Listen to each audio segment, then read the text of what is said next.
My name is Tyson Schurtz and I teach industrial maintenance and automation at Southwest Tech.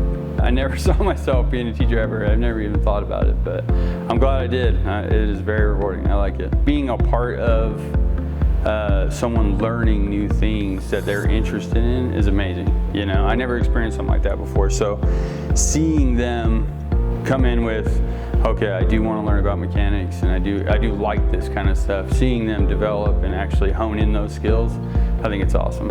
It can help you out to have experience, but sometimes it's better having no experience. There's no bad habits to break, nothing like that. So you'll learn the proper way to use something effectively, and that's it.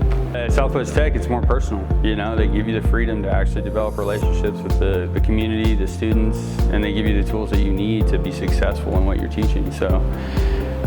The most rewarding thing for me so far has been just that sense of community and family that they bring. People that do tinker, they tend to make the best technicians. You know, they're not afraid to rip something apart just to see if it works. You know, they're not afraid to try to upgrade something that's already pretty efficient. So any person like that would be an ideal candidate for sure. It's like the things you don't think about, like contact lenses or something weird. You know what I mean? Those few people that are like, I really am interested in how that's made. How, why, you know, things like that. Those kind of people are the ones that they'll thrive in this environment, big time. The job outlook is always good for industrial mechanics. And honestly, the career paths that you can take are pretty vast, I guess is a good way to put it. There's so many different ways you can go with an education like this, or a foundation, really. I think what makes this program good is we train on the top of line equipment. Cedar City is pretty unique when it comes to how many different manufacturers that we have.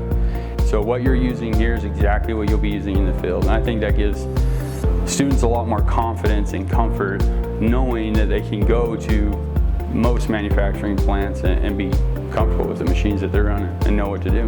What does Tyson do in the evening when he's just hanging out? I honestly spend a lot of time building the same machines, actually. I have many CNC machines and 3D printers at home.